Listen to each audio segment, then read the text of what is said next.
Welcome to the Morning Track Power Hour. I am Dr. Andrew Scaff. He is Dr. Michael Worman, Esquire. On today's show, we'll eventually talk about the scuffling Royals, now back into their losing ways. We'll talk about playoff hockey and playoff basketball. But first, we'll begin with another little bit of Chiefs off-season news. It seems like it's time of year for us to get a legal update from Rashee Rice, and apparently he is now has a parole violation and will be serving some time in jail while he's recovering from a knee surgery that he recently had as well. Mike, do you see this as a major development for the offseason that Chiefs are going to have to be dealing with, or does this seem like it's kind of a nice wrapped up sort of thing that's going to be done before camp starts? Well, so this is a violation of his probation that he had for the accident that he was involved with in Texas. I guess almost 2 years ago now. Maybe was that how long? It was a little while ago. But yeah, he was on probation because he was driving I think 119 miles an hour on the highway, Yeah. and in a wreck. Um, But probably the worst part of it was that he left the scene, right? He left the scene on foot, yeah, Yeah. um, which is also not the smartest move, but it sort of seems par for the course, kind of, for what Rashee Rice usually he does get involved in something dumb. Fortunately, he hasn't gotten involved. I guess there was that some issue involving domestic violence or something like that he was accused of that the league cleared him of any at least in their investigation there was no wrongdoing, so he didn't accumulate any extra suspensions or anything like that. He did lose 6 games last year because of this.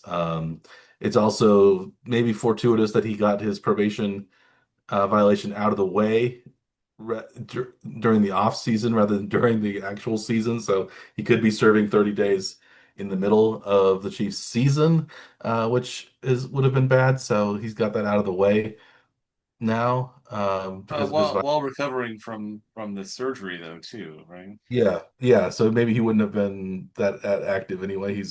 Um yeah, he's got he had that so minor, I guess, cleanup of his knee uh, that was injured a couple years back. So maybe it's the silver lining. Maybe he's not be able to rehab probably as well in jail as he would uh, in the Chiefs facility, but it's probably not the end of the world either that he's gonna have to sit out for 30 days. I don't know if he's gonna do the whole 30 or if he's gonna well sentence to 30 days and sometimes you might get out in 20 days. Um, if he were in Maryland, that might be the case. I don't know exactly how it works in Texas. Yeah. Sometimes with good behavior you can get out before your actual maximum time is up. But yeah, Yeah. it just kind of shows that Rice wants a bunch of he wants a lot of money, but he's been inconsistent, in terms of injuries and just off the field kind of dunderheadedness. And so we'll see what happens with will he stay on with the Chiefs after his initial contract runs out, or will he be let go? And this time, is this maybe also are the Chiefs going to be looking for other free agents to bring in for wide receivers if they think Rice keeps doing dumb stuff? He's still probably their best receiver, but he's not maybe the most reliable in terms of off the field sobriety. And so maybe this is where they bring in somebody like there's still some like big name free agents out there. Keenan Allen is still out there. Stephon Diggs is still out there. Tyreek Hill, of course, is still out there as potential free agents. But Hill is recovering from an injury. Um, so we'll see if he would be available at the beginning of the season. Probably not, but um, who knows? So there's still a lot. Maybe the Chiefs are going to try to pick up somebody else, uh, to add to their receiver room since they didn't really address it in the draft too much. They had a fifth round pick and then um, some undrafted free agents that are going to bring in. A couple guys from Cincinnati, University of Cincinnati, Right. um, Cyrus Allen and Jeff Caldwell. We talk about Jeff Caldwell. Did we talk about him? He had like the most. He had like the second best raw athletic score after Calvin Johnson Yeah. of any receiver, but he wasn't drafted, so he's just brought in as a undrafted free agent. So maybe he's really extremely raw, but maybe he'll be turned into something. Um, but yeah, the Chiefs didn't really go after wide receivers like maybe we thought they might, even in the first round, since they went very heavily on defense. Yeah. Um, we'll see how that pans out as the season gets closer. But I guess the good news for the Chiefs is that Mahomes seems to be recuperating very well, and he's been playing golf and doing all sorts of uh, athletic-y things, throwing the football, ahead of schedule. So maybe he's going to be ready for the week one, which will be a home game. We talked about this against the Broncos opening night, Monday night. The Chiefs' full schedule has been released by this point now. I don't know. We could talk about the schedule if you wanted, but we can. We'll talk about it quite a bit as the season approaches. I don't know if there's anything else we want to discuss when it comes to the Chiefs' schedule. Oh, I didn't even pay attention to it. Did they land with like a bunch of like primetime games still, or They was have it six primetime games. another Uh, Christmas Day game, Thanksgiving Day game, something like that they have too? Thanksgiving Day, no Christmas. No Christmas They're this year. playing Thanksgiving. They're playing, yeah, no Christmas Day game this year. They're playing Thanksgiving Day at Buffalo. Hmm. Thanksgiving night at Buffalo. So, Not one of the non. That's an odd Thanksgiving so it's game though, right? Because it's the Buffalo doesn't third. normally have a Yeah, it's the Thanksgiving night. third game. So the Yeah. night Thanksgiving game is a rotating site. So it's always early.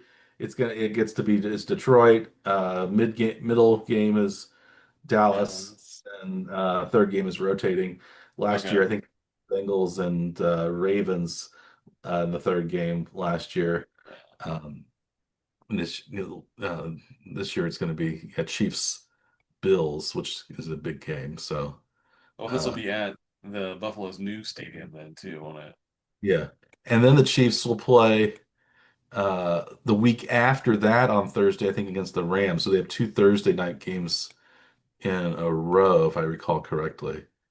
Um, so yeah, they play uh, Chiefs at Bills, Chiefs at Rams, two Thursday nights in a row. Hmm. So that's a tough.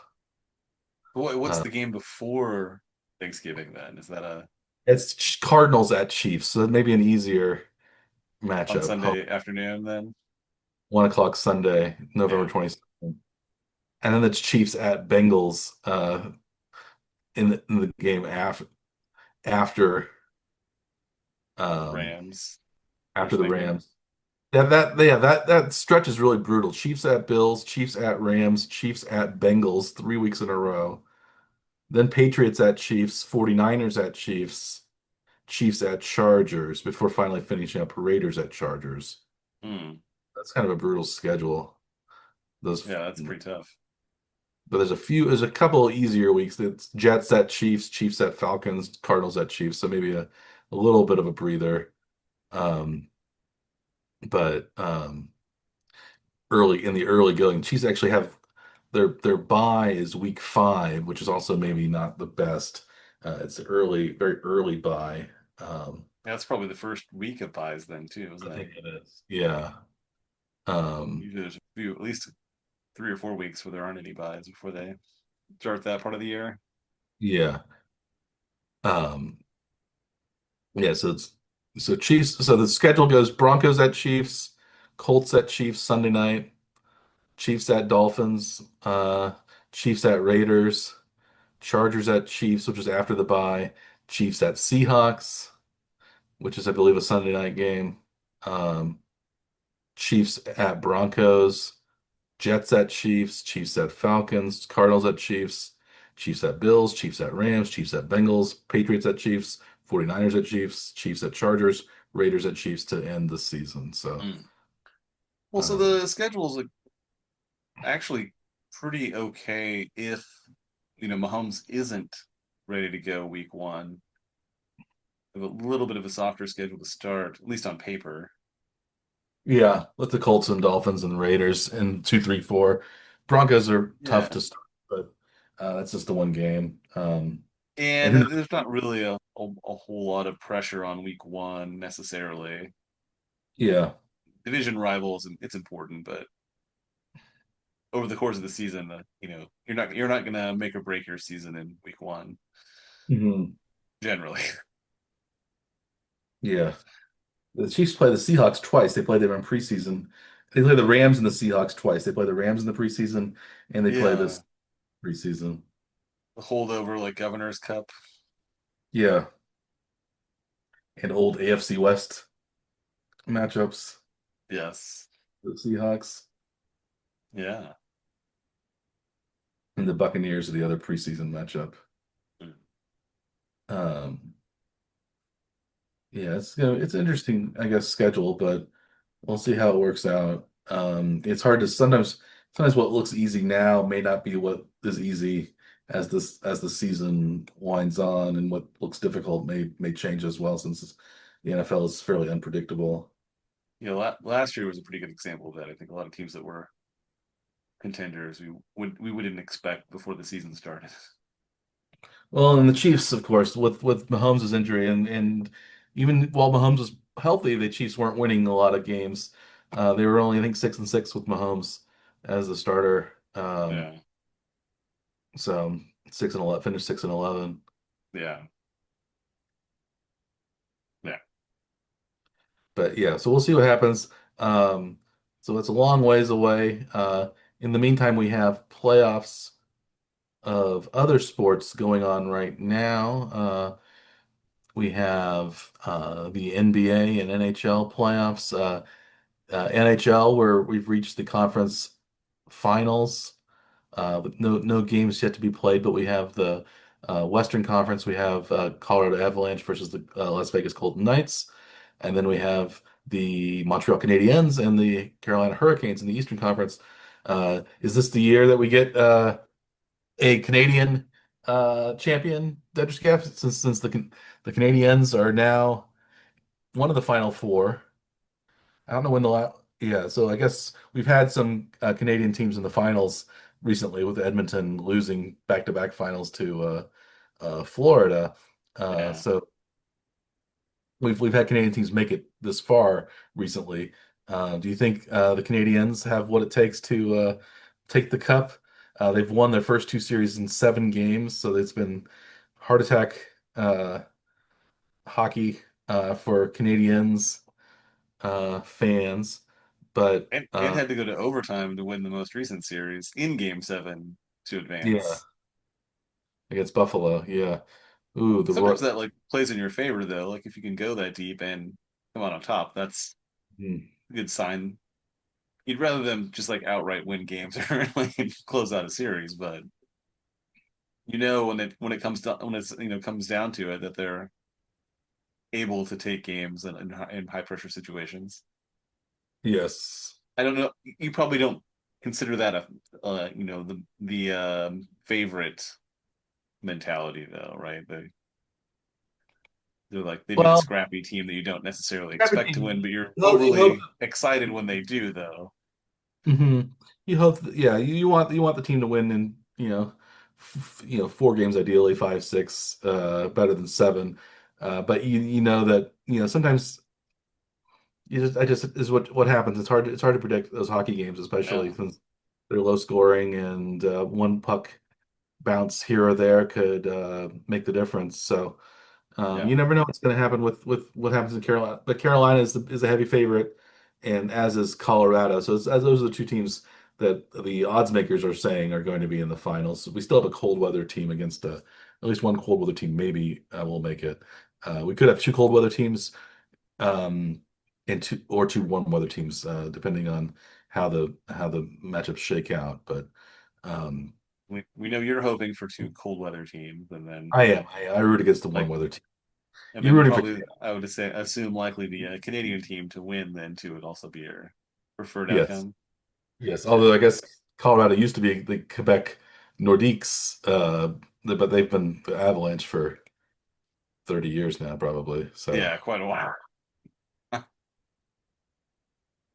Yeah, speaking of Avalanche, the Royals were defeated tonight in the ninth inning. There was an avalanche of extra uh, Boston Red Sox runs. So now the Royals they lost 7-1. They were down 3-1 entering the ninth. Now they're down 7-1. We'll talk about the Royals in a little bit, but I just saw that yeah. the team just went final uh, while we were discussing these other topics. But I didn't know that it had gone final. I have it on my other screen over here. The top of the inning kept going on forever, so I just assumed that it was still going on. Like Lawson was still racking up runs.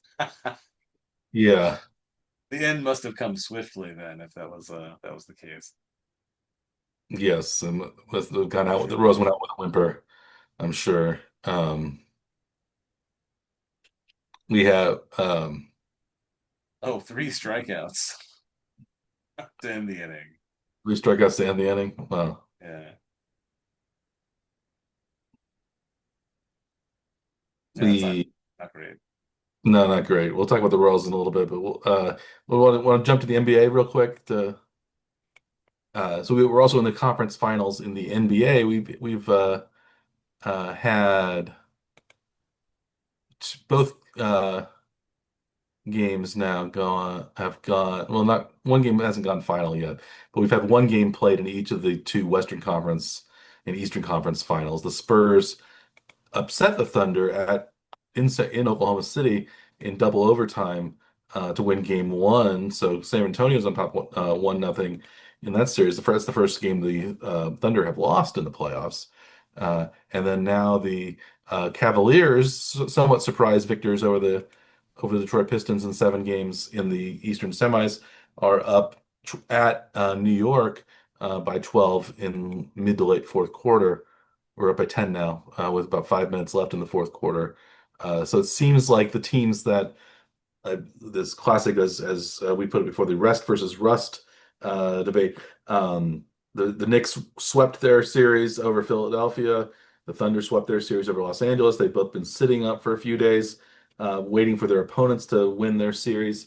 Uh, it seems like, at least if the results hold, the team that has been sitting um, will have lost game one. You think that's a coincidence? You think that they are a little rusty, and or the other teams are riding momentum, or is it just just coincidence? I think maybe in the East it could be a Russ situation, yeah, because the Knicks were putting up like huge point totals, and then today they're may not get to 100 points, which would be a very low scoring game for them. So that looks kind of rusty. But on the other side, though, I'm not sure. It just seems like it may just be more, Wembanyama effect than anything else. If he's healthy and able to finish a game, it seems like they have a very good chance of beating anybody. And it just may just be a game to Wembanyama game sort had of situation. Yeah. Well, I guess it was double overtime, so there's 10 extra minutes. So it was like a fifth quarter, basically. Yeah, Um, he had 41 points, 24 rebounds in game one. yeah. Um, Because but they ended up dropping a couple of games in the for early rounds where he had missed most of the game after suffering a concussion, and then was ejected from one game that they ended up dropping as well. So if he's healthy and plays through a game, then he's a force. Yeah. Well, speaking of the Cavaliers, Knicks, the Knicks have gotten within five. Oh, they They've have gone on closed the a gap. 9-0 Okay. run in the last 2 minutes, so they're only down 94-89 now. So 3.5 minutes left. So maybe it could be either team's. So it could be maybe a Knicks comeback in this Yeah. game. But Cleveland's probability win right now is 85.8%, according to ESPN. This is the But scenario though for the in-game betting, Mike. Is this a thing that you're intent on? Are you watching closely on like in-game bettings for stuff like I this? I I don't do a lot of in-game betting, but if I did, this would be a game maybe to make an in-game Yeah, bet. If I were smart, I think I would actually lean Cleveland because I think maybe they've weathered the storm at this point, yeah. and people be hammering on New York. But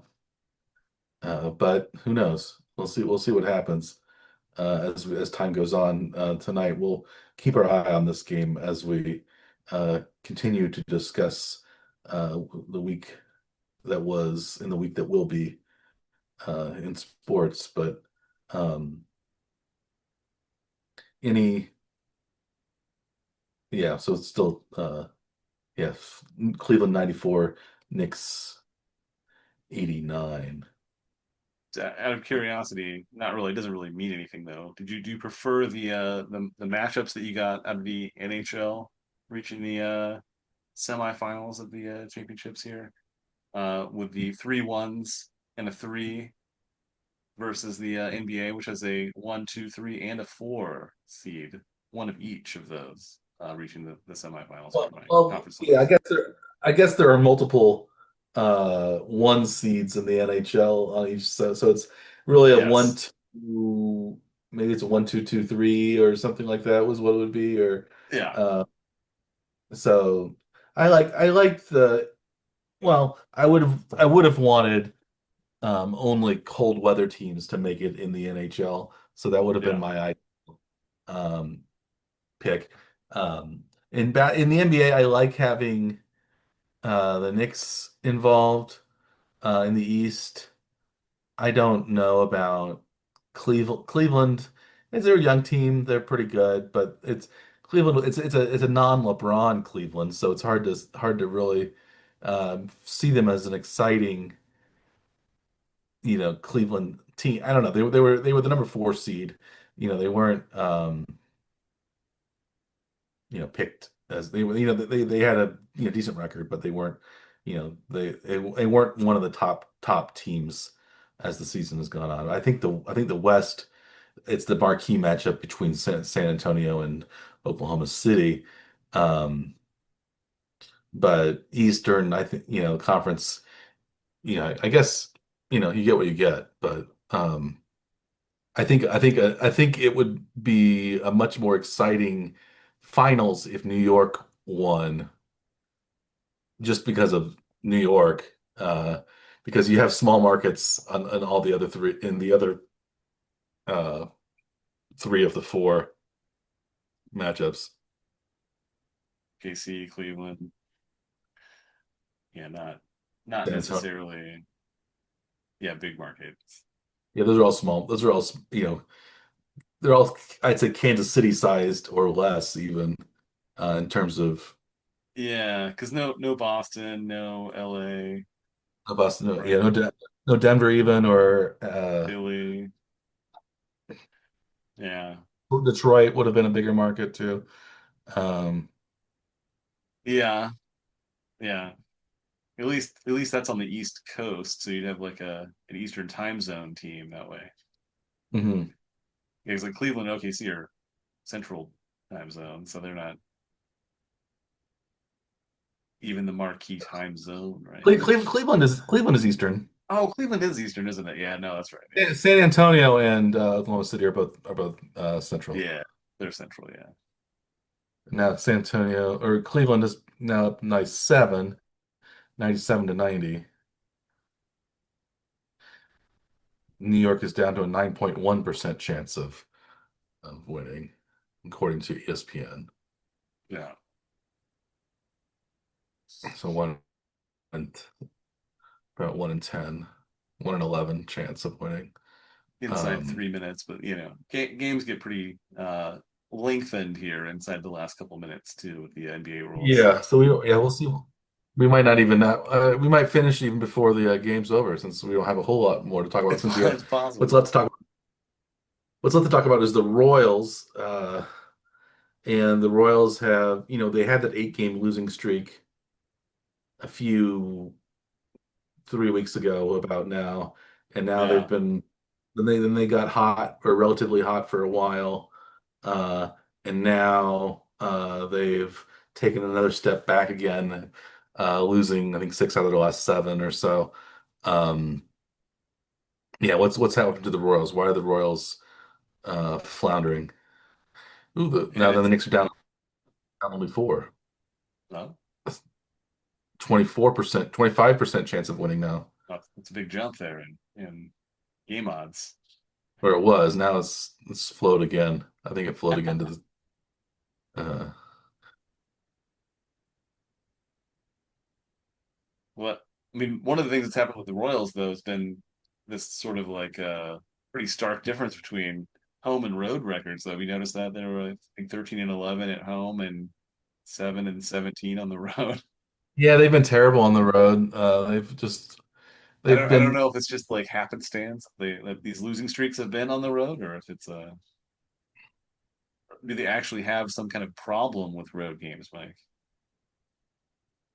I think well, I think it's the lineups that they play on the road are not always conducive to winning. Now the pitching, we've talked about pitching, they have a couple of injuries on the pitching staff. Reagans is out, Lubich is out now. Strom has been hurt as injured on the injured list as well now. So Out of the uh, bullpen, yeah. top probably they're one of their top relievers. Also, of course, Estevez has been out the whole season basically. They Two of their pitched in top. that one game. He probably should have just not pitched in that game and they'd be in Yeah, better yeah. position already. I'd say Strom is probably the third. He's Urseg, Strom, and Estevez are probably the top 3 relievers going into the season. So two of their Yeah, top relievers are out. Two of their starting 5 is out. Maybe even two. two So potential starters they had at the AAA level are out as well, and Bergert mm, and Gudruna, yeah, yeah. So which it's doesn't help things. So that yeah, starting pitching depth is eroding pretty quickly here. They had to go to a bullpen game today, essentially, with uh was Bailey Falter and started today, right? yes. Ooh, it's Although Avila pitched a little 101.99 better. now. 101.99 now. 30 Oh, seconds down left. 2 points. Knicks tied it at 99. Knicks tied it at 99. Oh, No, it's tied at 101 now. So anybody's game. Brand new ball game wow. as Brand new ball game with 1 minute to go, Mike. It's a uh, brand new 1 minute game with different rules. 19 seconds left to go. 2.5 seconds left to go now. 101. Oh, looks like it's going to OT. Looks like it's tied. And going to overtime. Yeah, so that's technically you could call that a brand new ball game, I suppose, since it's going to Yes. overtime.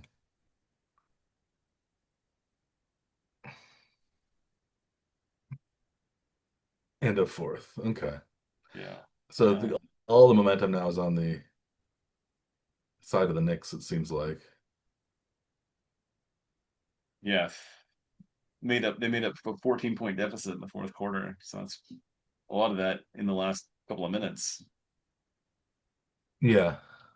So Yeah, so Cleveland's both game the ones tail. in overtime go to OT in the NBA.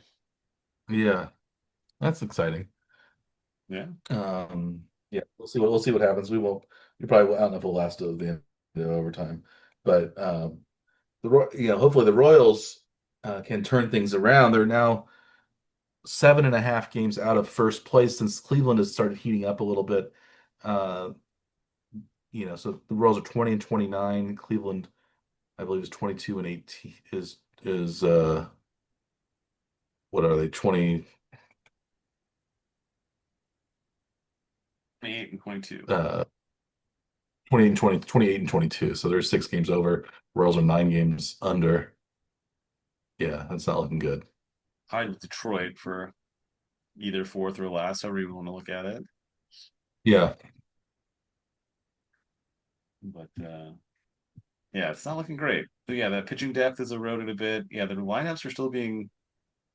I don't know what they're doing, Mike. It really doesn't make sense. Like if you, I don't understand this. Anything they do with Lane Thomas, though. Really, it seems like they use him to fit in all these different positions in the lineup.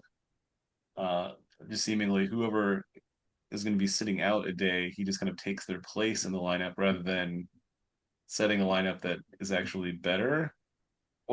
Is there any? Can you find any logic in how they've used Lane Thomas? Does it make any sense to you at all? Well, I guess you could say Thomas's offensive production has been pretty good. He's got one of the higher on base percentages of any Royals player right now. I think maybe after Bobby Witt, he's number two in on base percentage um, In this year. in in limited roles though, too. So like, I don't know. I don't know that that's really significant though, to be totally fair. Let's see. But he's defensively, I don't think he's any better than whoever he's subbing in for. Yeah, I don't know He seems to either. be okay at least defensively, but I don't think he's an asset defensively. Like he's not you're not improving defense by having him play like in place of Isbell or whoever else is out there. Hmm. But I guess he hasn't qualified for the Lane Thomas. He hasn't qualified for the offensive leaders. He's not listed among the leaders. I think he's yeah. 355 on, but he's not listed there yet. Um, on the if you look at ESPN's sortable stats. Yeah. He's offensively he's been okay. He's been kind of streaky. He didn't look very good early in the year.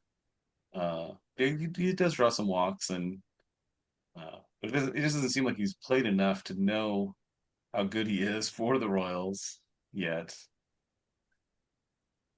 So it's a little tricky to like, know where he should slot in the lineup, but it doesn't really make sense to just put him literally everywhere in the lineup. You know what I mean? Yeah, I mean, it seems like you play him somewhere, and if he performs well, then move him up somewhere yeah, strategically. But it's just sort of like, one day he'll hit third, one day he'll hit today he's hitting cleanup, another day he'll hit seventh or eighth. It doesn't seem to have any logic to it though. It just bounces around.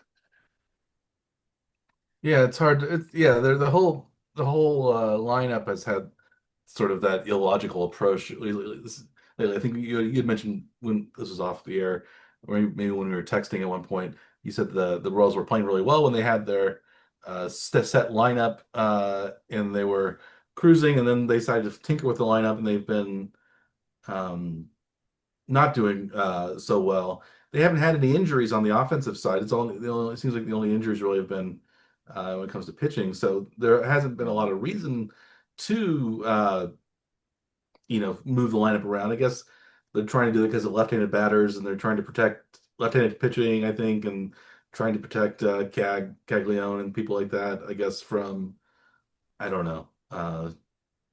So, but it seems like they should put Caglione probably in the lineup more.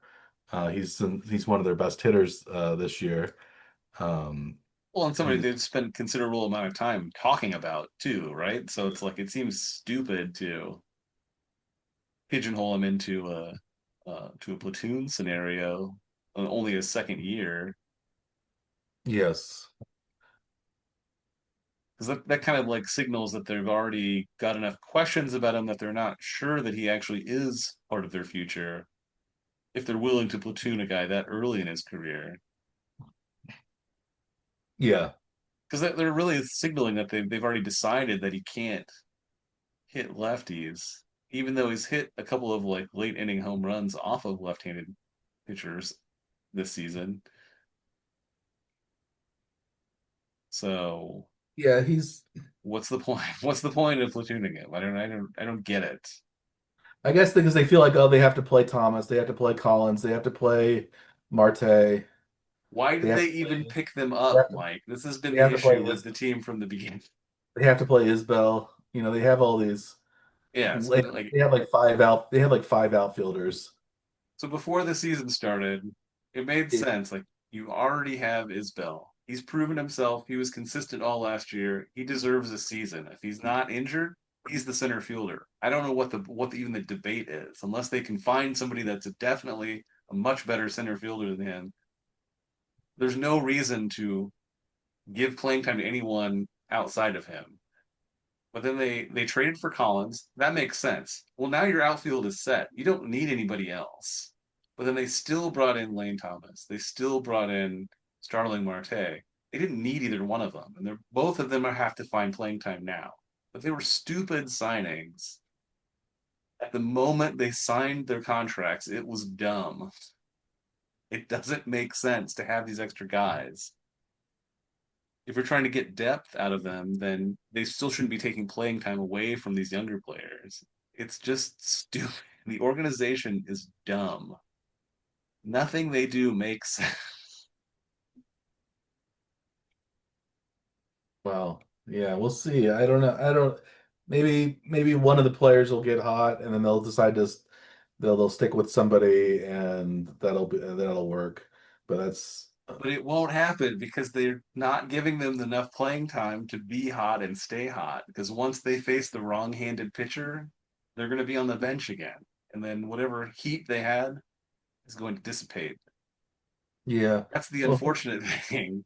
Like they're playing against the success of their own team the way that they do this. Ugh, Mike, it's so frustrating. oh well, we'll see how it goes. Yeah, I think maybe there'll be a fortunate injury to clear some log jams up, so maybe they won't have to try to find playing time for everybody. I These think are things that we have to hope for, Mike. I think having That's Massey, unfortunate. some ways having Massey come back has also made things a little worse because now the infield is more crowded than it was. So you have to fit in Lofton, you have to fit in Massey. Yeah, Uh, because when India went out, it actually made things a little better because you had one fewer player to have to play, uh, yes, get because India was one of those guys who was needed playing time and he wasn't playing particularly well. right. So it's just that India going down at least helped the clear a log jam. But then Massey coming back up has made another uh, Yeah. log Well, jam. So that was all fine. It was just the unfortunate thing was that when Lofton worked back in, they had to like find some playing time for him because he hit really well. He was driving in runs basically every time he yeah. got into a game. So then he like played his way back into like a platoon situation that they'd just gotten Massey out of. Hmm. So platoons everywhere, Mike. Let's just platoon everybody. Yeah. We don't need any like full players. Just platoon everywhere. If he had players that could actually hit righties that could actually hit left-handed pitching, and then lefties that could actually hit right-handed pitching, maybe a platoon would work. But they'd have Yeah, neither of the player, none of them have even hit terribly well. So the Royals batting average has been pretty. It's the Royals as a team are batting 238 with a yeah. 316 And on base. that's through their like protective stance Hmm. that they've taken with like all of these players. So even with that, they're not hitting well. So like they're optimizing for things that apparently aren't needing to be optimized because they're just either not good or they're actually making their players worse Yeah, by not getting them enough playing time. But you're not actually able to evaluate any of these players effectively either because they're not you don't actually see them play a full season ever. So like if you're trying to decide if Caglione can hit lefties, how are you going to tell that this season if you're protecting him against lefties? Like is Caglione part of the future? How could we possibly know because we're not getting to even look at it as yeah, to how he could be if he's a complete player. Could he be a complete player? They're restricting him in a way that we'll never be able to tell. But some of these like things that they've done with these guys like Isbell, it's taken like 4 or 5 years of partial seasons to find out that he's actually pretty decent. But they're still protecting him against left-handed pitchers. But I think what's really annoying about all this too is like they're hurting their trade values for these guys too. So like even if they don't want Isbell to be part of the future, nobody's gonna give up anything decent for him because another team's gonna look at him and say like, well, you guys think you can't hit lefties, so we're not gonna pay him a full salary, but we'll trade you like a low A potential prospect, Hmm. maybe for him. And then he'll, go have a pretty decent year somewhere else because, they're not they'll take him and he'll be fine somewhere else, but he's never going to get a full look here. But they're not going to get the return for him that they could get if they tried to maximize his value. So I think they're hurting themselves, their players, they're lowering their own franchise value the way they're running the team, Mike. It's a Yeah.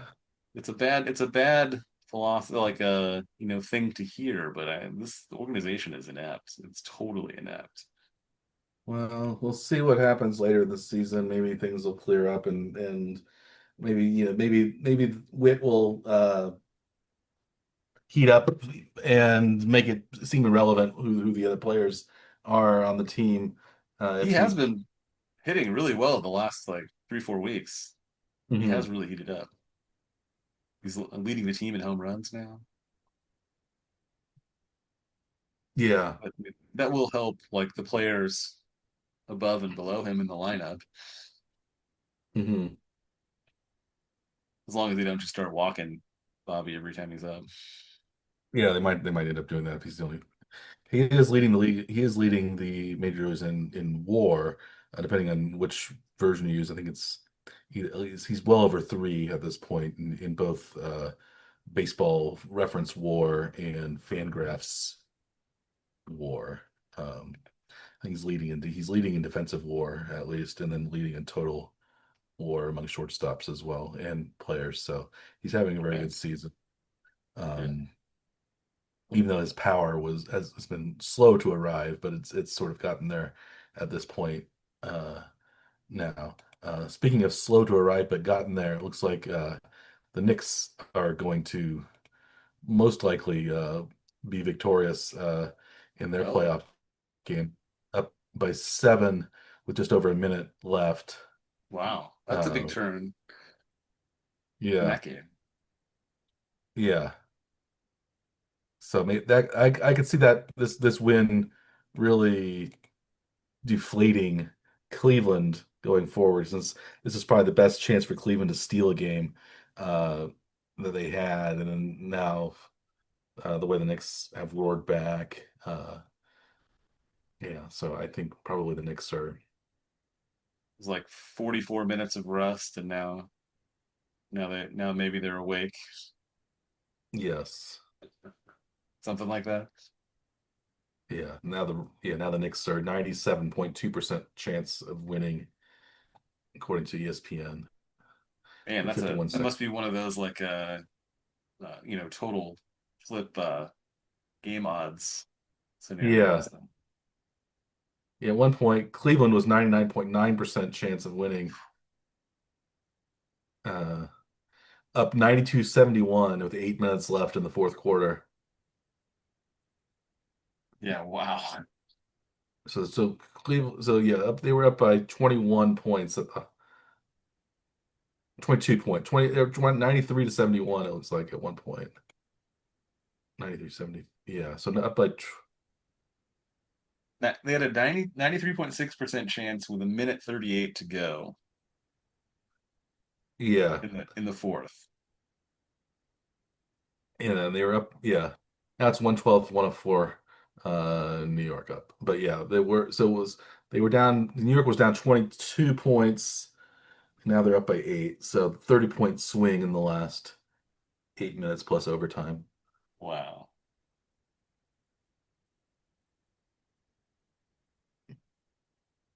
that's a crazy swing Hmm. in momentum. Yeah. Do you see that as something that carries over, or do you think there's less carryover in basketball than there are in some other sports? I think there's something. I think it'll carry over because both the first two games are going to be at home, so I think it's going to carry Yeah, over, especially in the next home game. I don't. So I think this is the chance. I think that the best chance for Cleveland to steal a game was this first game, and now with the way New York roared back, the crowd's going to be really into it, and then game two. And I think I would say it's going to be much harder to win game two for Cleveland than it would have been to just win game one. Um, sure. and going home, and then they I think they're gonna have to wait to go back home, probably to get anything going. So I think there is moment. I think basketball does have some momentum in playoff series, especially. Um, but yeah, I think especially when I think on paper the teams match up pretty close. Neither I think the Knicks were it says the Knicks were 53 and 29. The Cavs were 52 and 30. So they're only one game apart Yeah, uh, in their record this year. So any I think any one win can be a big swing. yeah.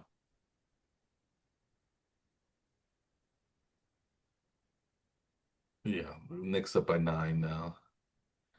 29 seconds left. Must be shooting free throws or something. Looks like the Knicks just got 1 point added. Yeah, by 10, yeah. Yeah, Yeah. So anyway, um it's like yeah. Knicks now the Knicks are 99.9. Both free throws. So up by 11.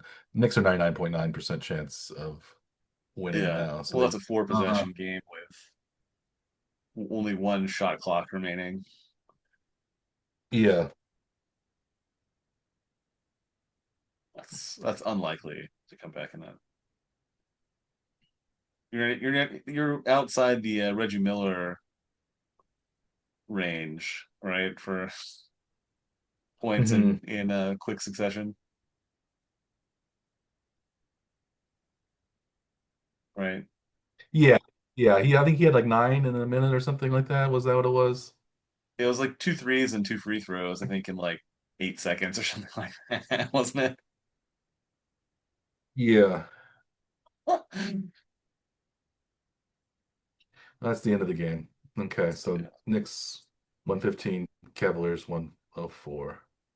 Well, that's a maybe is that I mean that's a good place to wrap up this week's morning track power hour since we got to the end of that game. So it's now 1-0 Knicks, 1-0 Spurs in the NBA conference finals. I think maybe we would have going into the night we would have predicted the Knicks, but we wouldn't have predicted probably the Spurs to Yeah. win yesterday. So yeah, so it's a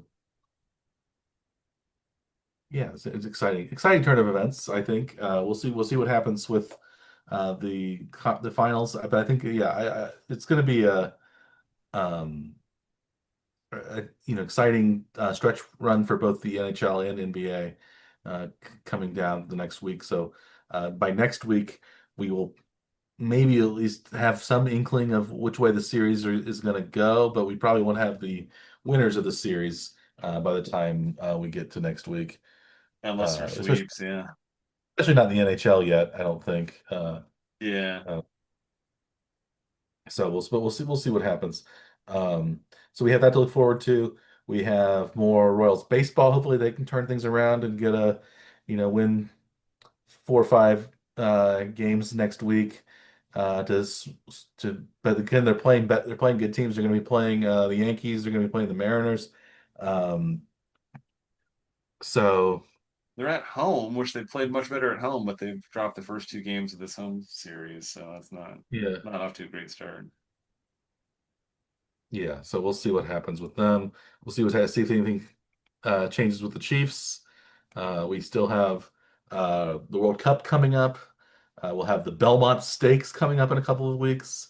Uh, Unfortunately, um, Napoleon Solo, the winner of the Preakness, is probably I don't think racing in the Belmont, so it'll be Doesn't seem to be.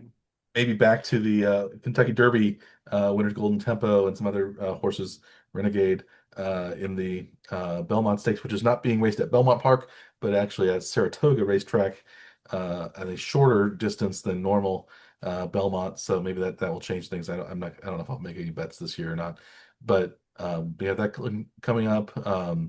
As I said, World Cup. We have more baseball, more. Um, I guess we have all sorts of fun stuff coming up this summer that we can discuss, and it's going to be the Major League Baseball draft in a couple of months as well that we can dissect. If the Royals are out of it by then, we can at least draft to say, well, maybe this is what the Royals can pick up, but. Um, and then we'll also maybe see by that point what the Chiefs are going to look like. See if Mahomes is able to continue his rehab and be available for workouts and things like that as the season comes closer. So we have lots of stuff to look forward to. Anything you're in particular that I've missed, or anything that you're particularly looking forward to over the next few weeks, Dr. Scaff? I mean, well, it's all about the OTAs, right? I mean, that's what we're most concerned with is how they do their walkthroughs and practice fake practices even, right? Yeah. Well, the World Cup, I believe, starts on June 11th.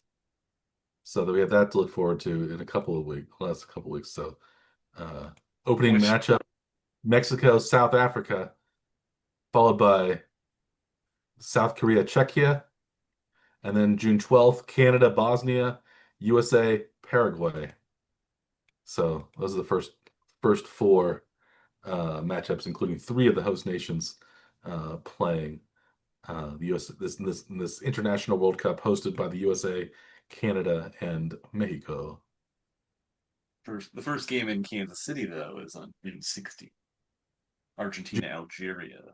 Who Argentina, Algeria. So we'll see Lionel Messi perhaps, and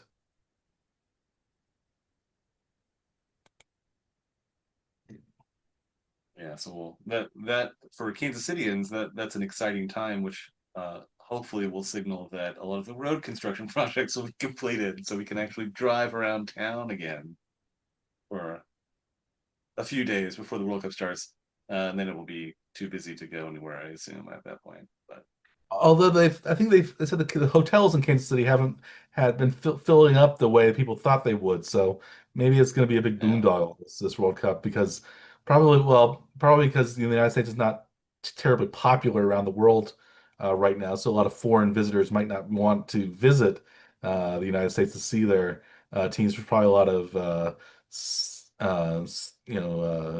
ticket scalping and things like that going on too, where prices are much yeah, higher probably should be. So we'll see what happens if it's going to be a well-attended World Cup or if it's going to be um, somehow some empty stadiums uh, because of greed among ticket holders and things like that. So we'll see. I guess we'll see what yeah. happens.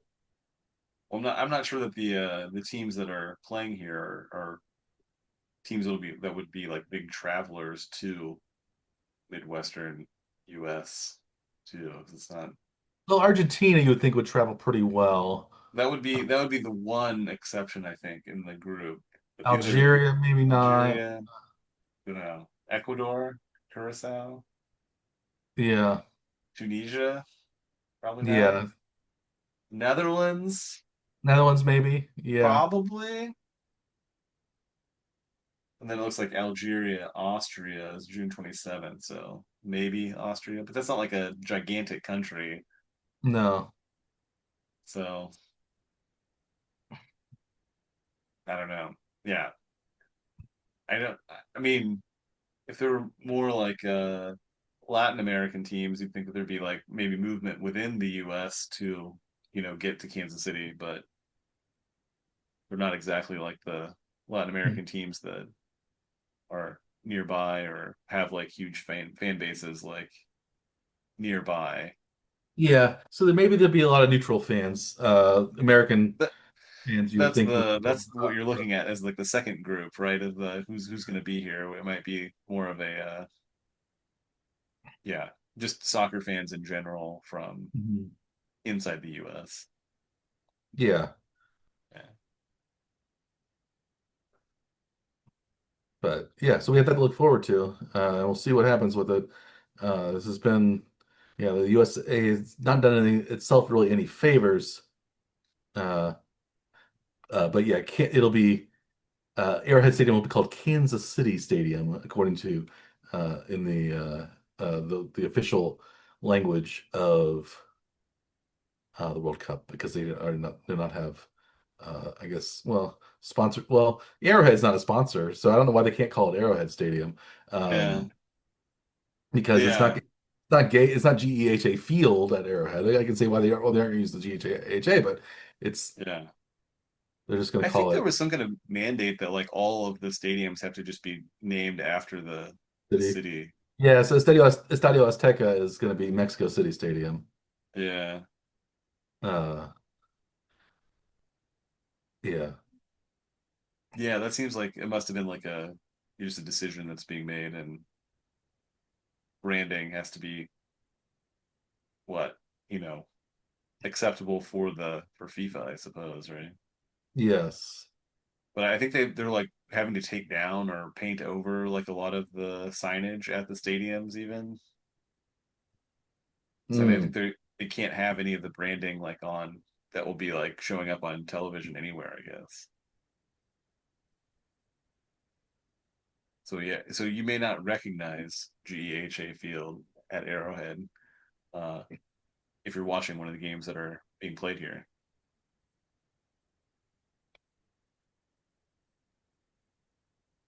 I mean, it'll be interesting to see what it looks like. But yes. I don't think it's going to be as recognizable. Like,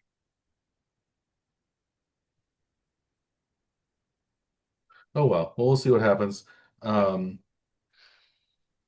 so yeah, we have all that to look forward to in coming weeks to discuss. And so uh, as always, I am Dr. Michael Werman. He is Dr. Andrew Scaff.